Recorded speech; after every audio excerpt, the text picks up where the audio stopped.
ನಮಸ್ಕಾರ, welcome to ವಾಸ್ತು ಜ್ಯೋತಿ. ಇವತ್ತಿನ ವಿಷಯ ಏನಂದ್ರೆ, ಈಗ ಸೈಟ್ ಖರೀದಿ ಅಥವಾ ಸೈಟ್ ಪರ್ಚೇಸ್ ಮಾಡುವಾಗ ನಾವು ತಿಳಿದುಕೊಳ್ಳಬೇಕಾದ ಪ್ರಮುಖ ವಿಷಯಗಳೇನು ಅಂದ್ರೆ ಏನ್ ಕನ್ಸಿಡರ್ ಮಾಡ್ಬೇಕು ನಾವು ಸೈಟ್ ತಗೋಬೇಕು ಅಂತಂದಾಗ, ಮೊದಲನೇದಾಗಿ ನೋಡಿ, ಈಗ ನಿಮ್ಮ ಸೈಟ್ ಪರ್ಚೇಸ್ ಮಾಡೋಕೆ ಮುಂಚೆ ನೋಡಕ್ ಹೋಗ್ತೀರಾ, ಆ ಸೈಟ್ ಅಲ್ಲಿ ಪಂಚತತ್ವಗಳು 5 ಎಲಿಮೆಂಟ್ಸ್ ಬ್ಯಾಲೆನ್ಸ್ಡ್ ಆಗಿದೆಯಾ ಅನ್ನೋದು ಪ್ರಮುಖವಾಗಿ ನೋಡಬೇಕಾಗುತ್ತೆ. ಅದು ಬೇಸು. ಈಗ ಅದ್ರಲ್ಲಿ ನಿಮ್ಗೆ ಯಾವ ತರ ನೋಡೋದು, ನೀವು ನೋಡಿ, ನಾರ್ತ್ ರೆಪ್ರೆಸೆಂಟ್ ಮಾಡುತ್ತೆ ಜಲತತ್ವ, ನಾರ್ತ್ ಈಸ್ಟ್ ತನಕ ಇರುತ್ತೆ, ಮತ್ತೆ ಈಸ್ಟ್ ರೆಪ್ರೆಸೆಂಟ್ ಮಾಡುತ್ತೆ ವಾಯು ತತ್ವ.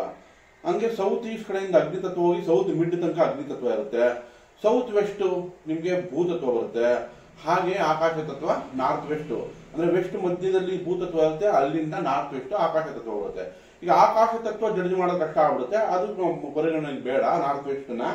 ಮುಖ್ಯವಾಗಿ ಈಗ 4 ತತ್ವಗಳು ಬ್ಯಾಲೆನ್ಸ್ ಆಗಿದೆಯಾ ಅಂದ್ರೆ ಅರ್ಥ ಏನು, ನಿಮಗೆ ನಾರ್ತ್ ಅಂದ್ರೆ ಉತ್ತರ ಭಾಗದಲ್ಲಿ ಸ್ವಲ್ಪ ಸೈಟ್ಗೆ ಕೆಳಗಿರ್ಬೇಕಂದ್ರೆ ಎನ್ವಿರಾನ್ಮೆಂಟ್ ಹೇಳ್ತಾ ಇದ್ದೀನಿ ನಾನು, ತಕ್ಷಣಕ್ಕೆ ಅಲ್ಲದೆ ಇದ್ರು ಓವರ್ ಆಲ್ ಲೇಔಟ್, ನೀವು ನೋಡುವಂತ ಸೈಟ್ ಲೇಔಟ್ ಅಲ್ಲಿ ಸೈಟ್ ಇಂದ ಉತ್ತರ ಭಾಗದಲ್ಲಿ ಸ್ವಲ್ಪ ಮಟ್ಟಿಗೆ ಕೆಳಗಿದ್ದು ಅಂದ್ರೆ ಮಳೆ ನೀರು ನಾರ್ತ್ ಕಡೆ ಹರಿತಾ ಇದೆ, ಅಥವಾ ಕೊನೆ ಪಕ್ಷ ನಾರ್ತ್ ಈಸ್ಟ್ ದೇವಮೂಲೆ ಕಡೆ ಹರಿತಾ ಇದೆ ಅಂದ್ರೂ ಕೂಡ ನೀವು ಅದನ್ನ ಜಲತತ್ವ ಬ್ಯಾಲೆನ್ಸ್ ಆಗಿದೆ ಅಂತ ಕನ್ಸಿಡರ್ ಮಾಡಬಹುದು. ಹಾಗೆ ನಾವು ಸೌತ್ ಈಸ್ಟ್ ಹೋಗ್ತಾ ಹೋಗ್ತಾ ಸೌತ್ ಕಡೆ ದಕ್ಷಿಣದ ಕಡೆ ಸ್ವಲ್ಪ ಹೈಟ್ ಇರಬೇಕು, ಅಥವಾ ಇಡೀ ಲೇಔಟ್ ನೋಡಿದಾಗ ಹಿಲ್ಲಿ ಏರಿಯಾ ಅಥವಾ ಬೆಟ್ಟ ಗುಡ್ಡಗಳಿರ್ತಾವೆ ನೋಡಿ, ಅದು ಸೌತ್ ಕಡೆ ಇದ್ದು ನಮ್ಗೆ ನಾರ್ತ್ ಈಸ್ಟ್ ಕಡೆ ಲೇಕು ಪಾಂಡು ಅಂದ್ರೆ ಕೆರೆಗಳು ಗುಂಟೆಗಳು ಈ ತರ ಇದ್ದಾಗ ಆ ಸೈಟ್ ನಿಮಗೆ ಓವರ್ ಆಲ್ ವ್ಯೂ ಅಲ್ಲಿ ಆ ಲೇಔಟ್ ಅಲ್ಲಿ ಆ ಸೈಟ್ ಚೆನ್ನಾಗಿದೆ ಅಂತ ಅರ್ಥ. ಇದು ಪಂಚಭೂತಗಳು ಬ್ಯಾಲೆನ್ಸ್ ಆಗಿದೆ ಅಂತ.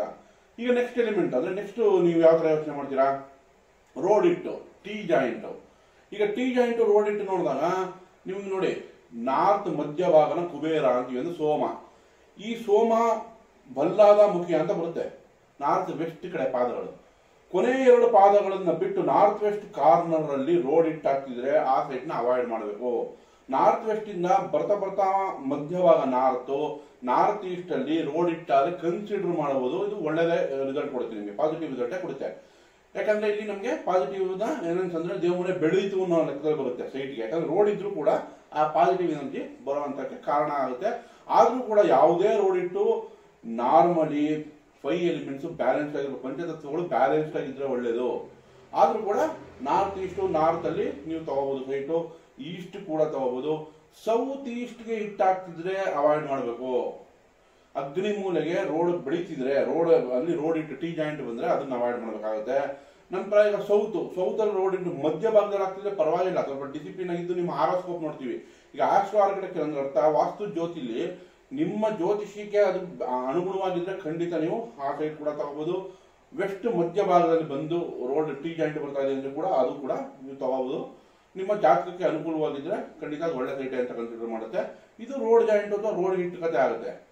ಈಗ ನೆಕ್ಸ್ಟ್ ನೀವು ಕನ್ಸಿಡರ್ ಮಾಡೋದೇನು, ಮರಗಳಲ್ಲಿ ಬೆಳೆದಿದೆ ಅಂತ. ಇವಾಗ ನಿಮ್ಗೆ ನಾರ್ತ್ ಈಸ್ಟ್ ಅಲ್ಲೇ ದೊಡ್ಡ ಮರಗಳು ಬಂದ್ಬಿಟ್ಟಿದೆ ಅಂದ್ರೆ ಆ ಸೈಟ್ ನ ಅವಾಯ್ಡ್ ಮಾಡೋಕೆ ಮರ ಕಟ್ ಮಾಡಬೇಕಾಗುತ್ತೆ. ಇಲ್ಲ ಕಟ್ ಮಾಡಬೇಕು ಅಂದ್ರೆ ಅದು ಪ್ರೊಸೀಜರ್ ಇರುತ್ತೆ, ಸಿಕ್ದಂಗೆ ಕಟ್ ಮಾಡೋಕ್ಕಾಗಲ್ಲ. ಅದು ಪ್ರೊಸೀಜರ್ ಅದನ್ನ ಮುಹೂರ್ತ ನೋಡಿ ಅದಕ್ಕೆ ಅನುಗುಣವಾಗಿ ನಿಮ್ಮ ಆರೋಸ್ಕೋಪ್ ನೋಡಿ ಅದು ಅನುಗುಣವಾಗಿ ಮರ ಕಟ್ ಮಾಡೋಕ್ಕೂ ಒಂದು ಪದ್ಧತಿಗಳಿದೆ. ನಂತರ ನಿಮ್ಮ ಗೇಟ್ ಮುಂದೆನೆ ಮರಗಳು ಬರಬಾರ್ದು.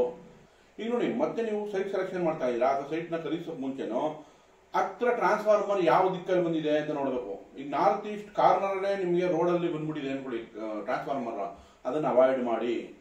ಇಲ್ಲ ಮತ್ತೆ ಅದಕ್ಕೆ ಪರಿಹಾರಕ್ಕೆ ಹೋಗಬೇಕಾಗುತ್ತೆ. ಇಲ್ಲ ಬೆಟರ್ ಟು ಅವಾಯ್ಡ್ ಆರ್ ಪರಿಹಾರಗಳಿದೆ, ಎಲ್ಲಾ ರೋಗಕ್ಕೂ ಮದ್ದಿದೆ. ನಂತರ ನಾರ್ತ್ ಮಧ್ಯಭಾಗ ಸೋಮ ಇಂಥ ಕಡೆ ಜಲತತ್ವ ಅಂದ್ರೆ ಕೆರೆ ಕುಂಟ ಇದೆ ಅಥವಾ ಬೋರ್ವೆಲ್ ಬಂದಿದೆ, ಅದು ಒಳ್ಳೆ ರಿಸಲ್ಟ್ ಕೊಡುತ್ತೆ.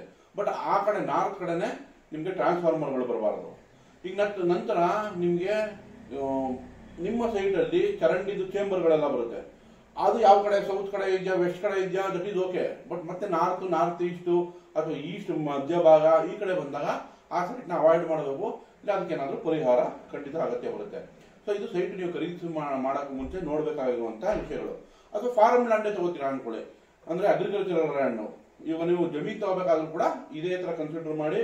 ನಿಮ್ಮ ಜಮೀನಲ್ಲಿ ನಿಮಗೆ ನಾರ್ತ್ ದಿಕ್ಕಲ್ಲಿ ಕೆರೆ ಕುಂಟೆ ಅಥವಾ ನೀರು ಶೇಖರಣೆ ಮಾಡೋ ಜಾಗಗಳಿದ್ರೆ ಅದು ತುಂಬಾ ಪಾಸಿಟಿವ್ ರಿಸಲ್ಟ್ ಕೊಡುತ್ತೆ, ಅಥವಾ ಈಸ್ಟ್ ಆದ್ರೂ ಪಾಸಿಟಿವ್ ಕೊಡುತ್ತೆ.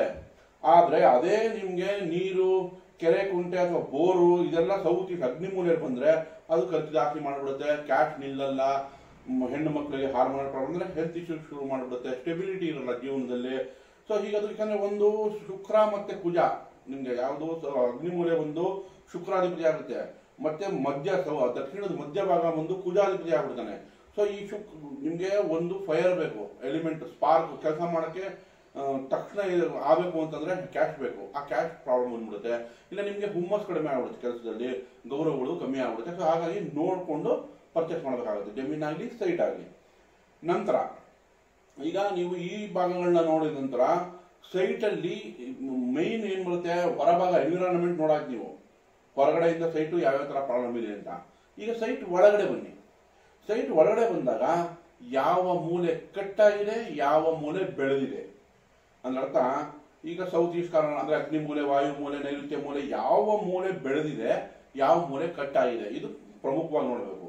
ಇದ್ರಲ್ಲಿ ಏನಾಗ್ತಿದೆ ನಿಮ್ಗೆ ಎಕ್ಸಾಂಪಲ್, ದೇವ್ ಮೂಲೆ ಬೆಳೆದಿದೆ, ಎಷ್ಟು ಮಟ್ಟಿಗೆ ಬೆಳೆದಿದೆ. ಯಾವುದೇ ಸೈಟು ಕೂಡ ನೋಡಿ ರೇಷಿಯೋ 1:2 ಇರ್ಬೇಕಂದ್ರೆ ಅರ್ಥ 20:40 ಅಥವಾ 30:40 ಈ ತರ ಸೈಟ್ಗಳಿದ್ರೆ ಚೆನ್ನಾಗಿರುತ್ತೆ. 60:40 ಈ ತರ ಸೈಟ್ ಇದ್ರೆ ಚೆನ್ನಾಗಿರುತ್ತೆ. 20:60, 30:80 ಅಂದ್ರೆ ನಿಮ್ಗೆ ಒಂದಕ್ಕಿಂತ 3 ಪಟ್ಟು ಉದ್ದ ಬೆಳೆದ್ಬಿಟ್ರೆ ಅಂತದ್ದು ನಿಮ್ಗೆ ಎನರ್ಜಿ ಬ್ಯಾಲೆನ್ಸ್ ಮಾಡೋದು ಕಷ್ಟ ಆಗ್ಬಿಡುತ್ತೆ. ಯಾಕೆ ಅಂದ್ರೆ ಯಾವುದೇ ವಾಸ್ತುನಲ್ಲಿ ಎನರ್ಜಿ ಪದ್ಮದ ತರ ಹರಡುತ್ತೆ. ಎನರ್ಜಿ ಸೆಂಟ್ರ್ ಬ್ರಹ್ಮಸ್ಥಾನದಿಂದ ಪದ್ಮದಳಗಳ ತರ ಹೂವು ಬಿಡಿಸ್ಕೊಂಡಂಗೆ ಎನರ್ಜಿ ಬಿಡುತ್ತೆ. ಅದು ಸರ್ಕ್ಯುಲರ್ ಅಥವಾ ರೆಕ್ಟಾಂಗ್ಯುಲರ್ ಮೋಷನ್ ಅಲ್ಲಿ ಮಾತ್ರ ನಿಮ್ಗೆ ಎನರ್ಜಿ ಬ್ಯಾಲೆನ್ಸ್ ಮಾಡಬಹುದು. ಹಾಗಾಗಿ ಸರ್ಕಲ್ ಅಂದ್ರೆ ನೀವು ರೆಕ್ಟಾಂಗಲ್ ಅಥವಾ ಸ್ಕ್ವಯರ್ ಅಲ್ಲಿ ಇದ್ರೆ ಸೈಟ್ ತುಂಬಾ ಒಳ್ಳೇದು. ಈಗ ಹಳೆ ಕಾಲದಲ್ಲಿ ಅದಕ್ಕೆ 33:33, 66:66 ಈ ತರ ಇದ್ದಷ್ಟು ನಿಮ್ ಸೈಟ್ಗಳು ಚೆನ್ನಾಗಿ ನೀವು ಡಿಸೈನ್ ಮಾಡಬಹುದು ಮನೇನ. ಅಥವಾ 60:40, 30:40 ಮಾಡಬಹುದು. ಆದ್ರೆ 20:80 ಅಥವಾ 20:60 ಇದು ಜಾಸ್ತಿ ಆಗುತ್ತೆ. ಅವಾಗ ನೀವು ಎನರ್ಜಿನ ಬ್ಯಾಲೆನ್ಸ್ ಮಾಡಬೇಕಾಗುತ್ತೆ, ಪಂಚತತ್ವಗಳನ್ನ ಬ್ಯಾಲೆನ್ಸ್ ಮಾಡೋದು. ಅವಾಗ ವಾಸ್ತು ಡಿಸೈನ್ ಜಾಸ್ತಿ ಕನ್ಸಿಡರ್ ಮಾಡಬೇಕಾಗುತ್ತೆ. ಏನೇವು ಈಗ ಪ್ರಮುಖವಾಗಿ ಏನು ನಿಮ್ಗೆ ಯಾವಾಗ ನಾವು ಸೆಂಟ್ರ್ ಬ್ರಹ್ಮಸ್ಥಾನದಿಂದ ನೋಡ್ತೀವೋ ಅಗ್ನಿಮೂಲೆ ಎಷ್ಟು ಮಟ್ಟಿಗೆ ಬೆಳೆದಿದೆ, ಒಂದು ಪಾದ ಬೆಳೀತು. ಎಕ್ಸಾಂಪಲ್ ನಿಮ್ಗೆ 30:40 ಅನ್ಕೊಳ್ಳಿ, 9 ಭಾಗ ಡಿವೈಡ್ ಮಾಡಿದಾಗ ನಿಮ್ಗೆ 3 ಅಡಿ 3 ಇಂಚು ಬರುತ್ತೆ. ಸೊ ಆ 3 ಅಡಿ 3 ಇಂಚು ಒಳಗಡೆ ಬೆಳೆದಿದ್ರೆ ಪರವಾಗಿಲ್ಲ, ಏನ್ ಅದಕ್ಕೆ ದೊಡ್ಡ ಪರಿಹಾರ ಏನ್ ಬೇಕಾಗಲ್ಲ, ಅದನ್ನ ಪರ್ಚೇಸ್ ಮಾಡಬಹುದು. ಅದಕ್ಕಿಂತ ಜಾಸ್ತಿ ಬೆಳೆದಿದ್ರೆ ಅಲ್ಲೂ ಕೂಡ ನೀವು ದೇವಮೂಲೆ ಬೆಳೀತು ಅಂದ್ಬಿಟ್ಟು ಸಿಕ್ಕಾಪಟ್ಟೆ ಬೆಳೆದಿದ್ರು ಕೂಡ ಅಲ್ಲಿ ಏನಾಗುತ್ತೆ, ಸೋಷಿಯಲ್ ಕನೆಕ್ಟಿವಿಟಿ ಅಂದ್ರೆ ಡ್ರೀಮ್ ಅಂದ್ರೆ ನಿಮ್ದು ಪೇಪರ್ ವರ್ಕ್ ಅಲ್ಲಿ ನಿಂತಿರುತ್ತೆ. ನಿಮ್ಮ ಎಲ್ಲಾ ಕೆಲಸಗಳು ತಲೆಯಲ್ಲಿ ಓಡ್ತಿರುತ್ತೆ ಹೊರತು ಕಾರ್ಯರೂಪಕ್ಕೆ ತರಕ್ಕೆ ಕನೆಕ್ಟಿವಿಟಿನೇ ಆಗಲ್ಲ, ಅಲ್ಲಿ ಕಟ್ ಆಗ್ಬಿಡುತ್ತೆ ಕನೆಕ್ಟಿವಿಟಿ. ಸೊ ಹಾಗೆ ಕೂಡ ಅಗ್ನಿಮೂಲೆ ಬೆಳೆದಿದೆ ಜಾಸ್ತಿ ಅನ್ಕೊಳ್ಳಿ, ಅದು ಮತ್ತೆ ಹೇಳ್ತಿದ್ದೀನಿ 30:40 ಸೈಟ್ ಅಲ್ಲಿ ಒಂದು 3 ಅಡಿ 3 ಇಂಚ್ ತನಕನೂ ಬ್ಯಾಲೆನ್ಸ್ ಮಾಡಬಹುದು. ಅದನ್ನ ಅಂದ್ರೆ ಪರಿಹಾರಗಳು ಮಾಡ್ಕೋಬಹುದು. ಅದಕ್ಕೆ ಮೇಲೆ ಬೆಳೀತು ಅಂದ್ರೆ ಮತ್ತೆ ಅಲ್ಲಿ ಕಟ್ಟಾಗುತ್ತೆ. ಒಂದು ಯಾವುದೇ ನೋಡಿ ಜ್ಯೋತಿಷ್ಯ ಆಗಲಿ, ವಾಸ್ತು ಆಗಲಿ ಅಥವಾ ಆಯುರ್ವೇದ ಆಗಲಿ, ಇದೆಲ್ಲ ಪಂಚತತ್ವಗಳ ಮೇಲೆ ಆಧಾರ. ಈ ಪಂಚತತ್ವಗಳನ್ನ ಬ್ಯಾಲೆನ್ಸ್ ಮಾಡೇನೆ ವಾತ ಪಿತ್ತ ಕಫ ಬಂದು ಕೂತ್ಕೊಳ್ಳುತ್ತೆ. ಸೊ ನೀವು ಒಂದು ಸೈಟ್ ಆಗಲಿ, ಒಂದು ಮನೆ ಕಟ್ಟಕ್ಕಾಗಲಿ ಇದನ್ನ ನೀವು ಕನ್ಸಿಡರ್ ಮಾಡಬೇಕಾಗುತ್ತೆ. ಈಗ ನೆಕ್ಸ್ಟ್, ಈಗ ಸೈಟ್ ಯಾವುದೇ ಮೂಲೆ ಬೆಳೆದಿದ್ರೆ ಅಥವಾ ಮೂಲೆ ಕಟ್ಟಾಗಿದ್ರೆ ಈ ಎರಡನ್ನು ಒಂದು ಮಿನಿಮಮ್ 30:40 ಎಕ್ಸಾಂಪಲ್ ಕೊಟ್ಟಿದ್ದೀನಿ. 3 ಅಡಿ ತನಕ ಬೆಳೆದಿದ್ರೆ ಬ್ಯಾಲೆನ್ಸ್ ಮಾಡಬಹುದು, 3 ಅಡಿ ತನಕ ಕಟ್ಟಾಗಿದ್ರು ಕೂಡ ಬ್ಯಾಲೆನ್ಸ್ ಮಾಡಬಹುದು. ಅದಕ್ಕೆ ಮೇಲೆ ಕಟ್ಟಾಗಿದ್ರೆ ಅಥವಾ ಅದಕ್ಕೆ ಮೇಲೆ ಬೆಳೆದಿದ್ರೆ ಅದಕ್ಕೆ ಪರಿಹಾರಗಳು ಬೇಕಾಗುತ್ತೆ. ಸೊ ಇದೆಲ್ಲಾನು ನೀವು ಮನಸ್ಸಿನಲ್ಲಿ ಇಟ್ಕೊಂಡು ಸೈಟ್ ಪರ್ಚೇಸ್ ಮಾಡಬಹುದು. ಆಮೇಲೆ ಇನ್ನೊಂದು, ಸೈಟ್ ಪರ್ಚೇಸ್ ಮಾಡೋಕ್ಕೂ ಮುಂಚೆ ಖಂಡಿತ ಒಂದು ಒಳ್ಳೆ ವಾಸ್ತು ಸಲಹೆ ತೆಗೆದುಕೊಳ್ಳಿ. ಖಂಡಿತ ಅದರಿಂದ ನಿಮ್ಗೆ ಉಪಯೋಗ ಬರುತ್ತೆ, ಲಾಂಗ್ ಟರ್ಮ್ಗೆ ಇದು ಸಹಾಯ ಮಾಡುತ್ತೆ. ಓವರ್ ಯಾವುದೇ ಒಂದು ಮನೆ ಕಟ್ಟಿದಾಗ, ಯಾವುದೇ ಒಂದು ಸೈಟ್ ತಗೊಂಡಾಗ ಕಾರ್ಯ ಕಾರಣ ಸಂಬಂಧ ಇಲ್ಲದೆ ಏನೂ ನಡೆಯಲ್ಲ. ನಾವು ಒಂದು ಪರ್ಚೇಸ್ ಮಾಡ್ತಾ ಇದೀವಿ ಅಂತಂದ್ರೆ ಒಂದು ಪ್ರಾಪರ್ಟಿ ಆಗಲಿ, ವಾಹನ ಆಗಲಿ, ಮನೆ ಆಗಲಿ, ಅದಕ್ಕೆ ತಕ್ಕನಂಗೆ ನಮ್ಗೆ ಅದು ಕಾರಣ ಇರುತ್ತೆ, ಅಂದ್ರೆ ರೀಸನ್. ನೆಕ್ಸ್ಟ್ ಅದರಿಂದ ಏನೋ ಒಂದು ಕೆಲಸ ಆಗಬೇಕು. ಸೊ ಒಂದಕ್ಕೊಂದು ರಿಲೇಟಿವ್ ಇರುತ್ತೆ. ನೀವು ತುಂಬಾ ಜನ ಈಗ ಬಾಡಿಗೆ ಮನೇಲಿ ಇರೋರ್ಗಂತೂ ಚೆನ್ನಾಗಿ ಎಕ್ಸ್ಪೀರಿಯನ್ಸ್ ಆಗಿರುತ್ತೆ. ಒಂದು ಮನೆ ಬಾಡಿಗೆಯಿಂದ ಇನ್ನೊಂದು ಮನೆ ಬಾಡಿಗೆ ಕ್ಲೀನ್ ಮಾಡಿದಾಗ ಒಂದೊಂದು ಮನೇಲಿ ಏಳಿಗೆ ಚೆನ್ನಾಗಿ ಆಗಿರುತ್ತೆ, ಒಂದೊಂದು ಮನೇಲಿ ಏಳಿಗೆ ಕಡಿಮೆ ಆಗಿರುತ್ತೆ. ಆ ವಾಸ್ತು ಯಾವ ತರ ನೋಡ್ತೀರಾ ಅದ್ರ ಜೊತೆಗೆ ನಿಮ್ಮ ಹಾರೋಸ್ಕೋಪ್ ನೋಡ್ಬೇಕಾದ್ರೆ ಜ್ಯೋತಿಷನು ನೋಡ್ಬೇಕು. ನಮ್ಮ ಹಣೆ ಬರಕ್ಕೆ ತಕ್ಕನಂಗೆ ನಾವು ಆ ಮನೆಗಳಿಗೆ ಅಥವಾ ಆ ಸೈಟ್ ಪರ್ಚೇಸ್ ಮಾಡ್ತಿರ್ತೀವಿ ಅಥವಾ ಮನೆ ಕಟ್ತಾ ಇರ್ತೀವಿ. ಆ ಮನೆ ಡಿಸೈನ್ ಕೂಡ ನಮ್ಮ ಜ್ಯೋತಿಷದ ಅನುಗುಣವಾಗಿಯೇ ನಾವು ಡಿಸೈನ್ ಮಾಡ್ತಾ ಇರ್ತೀವಿ. ಹಾಗಾಗಿ ವಾಸ್ತು ಮತ್ತು ಜ್ಯೋತಿಷ ಸಲಹೆ ತಗೊಂಡ್ರೆ ನಿಮ್ಗೆ ಸೈಟ್ ಸೆಲೆಕ್ಷನ್ ಆಗಲಿ ಅಥವಾ ಮನೆ ಕಟ್ಟಕ್ಕಾಗಲಿ ಹೆಲ್ಪ್ ಆಗುತ್ತೆ. ದಯವಿಟ್ಟು ಈ ವಿಡಿಯೋನ ಶೇರ್ ಮಾಡಿ, ಸಬ್ಸ್ಕ್ರೈಬ್ ಮಾಡಿ, ಫ್ರೆಂಡ್ಸ್ಗಳಿಗೂ ತಿಳಿಸೋದ್ರಿಂದ ಅವ್ರಿಗೂ ಅನುಕೂಲ ಆಗುತ್ತೆ. ಧನ್ಯವಾದ.